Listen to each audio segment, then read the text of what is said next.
अस्सलाम वालेकुम। अज की वीडियो जी मतलब टाइटल देखा होना वा कि तुसी एक कमाद की फसल तो डबल इनकम किदां लै सकते हो। कमाद की फसल के नाल अमूमन लोग जोड़े ना वो एक होर फसल नहीं बीजते। उसकी वजह है कणक नहीं बीजते क्योंकि कणक जी ना वो कमाद में डिस्टर्ब करती है।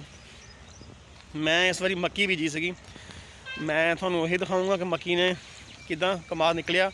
मोंडा कमाद से 1 साल का उत्ते मक्की बीजी सी।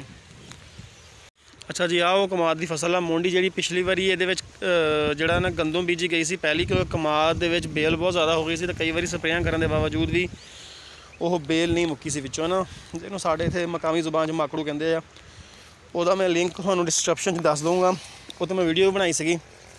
कई बार उन्होंने मतलब कि करने की कोशिश की गई, 10,000 तक तकरीबन खर्चा होया एकड़ का, मगर वो बेल नहीं मुक्की। ये मुंडा कमाद सी कणक तो बाद वाला। यदि एवरेज का 700 मन निकली एकड़ की, मगर ये किया मैं कि इनू चंगी तरह एकड़ में 5 ट्रालियां रूड़ी दियाँ पा के गोहे वाली दियाँ, उस तो बाद इनू डबल किया कमाद नूं। थोड़ा नज़र आ रहा है कि कमाद आ देखो, थले भी कमाद आ तो उत्ते भी कमाद आ। उत्ते जिहड़ा कमाद आ वो मोंडा वा, थले जिहड़ा कमाद आ लवेरा वा। तो नाल इनू करके रूड़ी पा के 2 दिन सुका के उस तो बाद जरा ना ये मक्की सिटी। आ देखो मक्की इदा पटा पूरा एकड़ का मक्की का मेरा विकिया 40,000 रुपये का। मतलब 40,000 जो टाल होंगे वो 40,000 की मक्की लै गए। 4 तो 5 दिन उन्होंने मक्की सारी वढ़ती। सारी मक्की वढ़ के थल्ले देखो कमाद माशाल्लाह बहुत सोहना निकलिया। तो थल्लेला कमाद भी सही है तो उतला कमाद भी सही है। अच्छा जी, मक्की मैं दूसरी साइड तो फिर के आ गया दिखाने वास्ते। मक्की आ वो की गया वा कि इस 1.5 एकड़ के सिर्फ 20 किलो बी पाया वा, ताकि मक्की छिडरी होवे, मक्की दूर दूर होवे। अगर मक्की नज़दीक होगी तो कमाद को ख़राब करूगी। देखो दूर दूर मक्की है, ये कमाद आ देखो लवेरा तो मोंडा कमाद कट्ठा मिक्स होया वा। तो मक्की आ ये जो मैं बीजी सी उदों हर बंदा ही कहता कि तेरा कमाद नहीं होना। जदों मक्की वढ़नी शुरू की या मक्की हाले सेल आउट नहीं की सी, एडी वड्डी मक्की सी माशाल्लाह है। तो हर बंदा यही कहता कि मक्की जी है ना थले कमाद कमू है नहीं, बस मक्की मक्की आ। तो माशाल्लाह जो मक्की वड्डी गई वो निकलिया। ये मैं 2 साल पहले भी ये काम किया सगा। मतलब 2 साल पहले भी मैं मक्की बीजी सी इसी मतलब टोटे ना इसी क्यारे वो मेरे को होया कि सीगा कि मैं गंद वाली स्प्रे जी होंगी है कमाद की या मक्की की वो नहीं की सी। ते देखो गोया इन्ना पाया वा, मतलब इन्नी ज़्यादा गोबर की खाद पाई हुई है कि हाले भी गोबर खेलों के उत्ते भरिया पिया वा। देखो तो ये कमाद भी देखो डबल सारा उगया वा।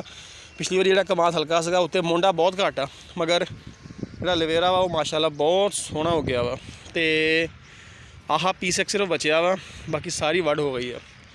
तो वो कि इस बारी मैं ये किया कि मक्की बीजन तो बाद एक तो मक्की नूं टाइम नाल स्प्रे करो ताकि मक्की नूं कीड़ी का सूंडे का मसला ना बने।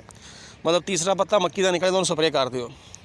बायफेंथनीन WC कोई चंगी कंपनी की करो ताकि तुहानूं दोबारा करने की जरूरत ना पवे।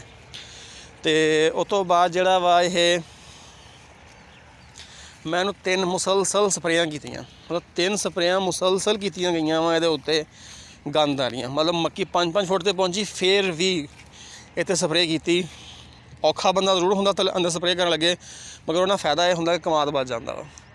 अगर तुसीं स्प्रेयां नहीं करोगे तो कमाद नहीं हो बचना।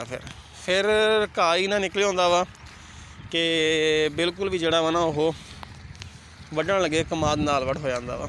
देखो ये गंद सुक्या होया वा सारा, बिल्कुल नाम का गंद आ। हुण मैं तुहानूं एक होर प्लाट दिखाउणा।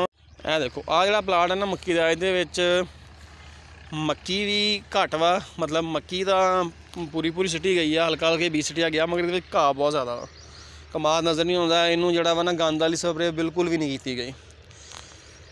कमाद ये भी सही आ देखो कमाद ये भी सही आ, मगर घाह जिदा जिदा अगे वधन डे वढ़न वास्ते उदा दोबारा पिछले फुटन डे आया। ये रेजर भी मारूंगा तो कंट्रोल नहीं होना, इन्हें कमाद खराब करने की कोशिश करनी है घाह ने।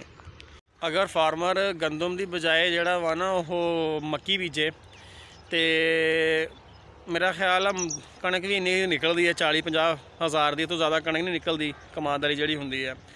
तो अगर तुम टाइम ना मक्की बीज लो, सिर्फ 65 दिन की फसल आ, वो 3 महीने बल्कि 6 महीने की फसल आ कणक की, कमाद ज़्यादा डिस्टर्ब होंदा वा। ये सिर्फ जड़ा वा ना वो 65 ਦਿਨ ਦੀ ਫਸਲ ਆ, 70 ਦਿਨ ਤੋਂ ਪਹਿਲੇ ਤੁਹਾਡੀ ਮੱਕੀ ਵੱਢ ਹੋ ਜਾਂਦੀ ਆ, ਕਮਾਦ ਤੁਹਾਡਾ ਬਚ ਜਾਂਦਾ। ਉਸ ਤੋਂ ਬਾਅਦ ਤੁਸੀਂ ਜਿੰਨੀ ਖੁਰਾਕ ਵੀ ਪਾਓਗੇ ਉਹ ਤੁਹਾਡੀ ਸਾਰੀ ਕਮਾਦ ਨੂੰ ਲੱਗਣੀ ਆ। ਇਹ ਦੇਖ ਲਓ ਕਿ ਤੁਹਾਡਾ ਸਾਰਾ ਕਮਾਦ ਦਾ ਖਰਚਾ ਮੱਕੀ ਕੱਢ ਦਿੰਦੀ ਆ ਸਿਰਫ 65 ਦਿਨ ਦੇ ਵਿੱਚ। ਓਕੇ ਜੀ, ਅੱਲਾ ਹਾਫਿਜ਼। ਅਗਰ ਤੁਹਾਨੂੰ ਵੀਡੀਓ ਪਸੰਦ ਆਈ ਹੈ ਲਾਈਕ ਸ਼ੇਅਰ ਤੇ ਕਮੈਂਟ ਕਰੋ। ਅੱਲਾ ਹਾਫਿਜ਼।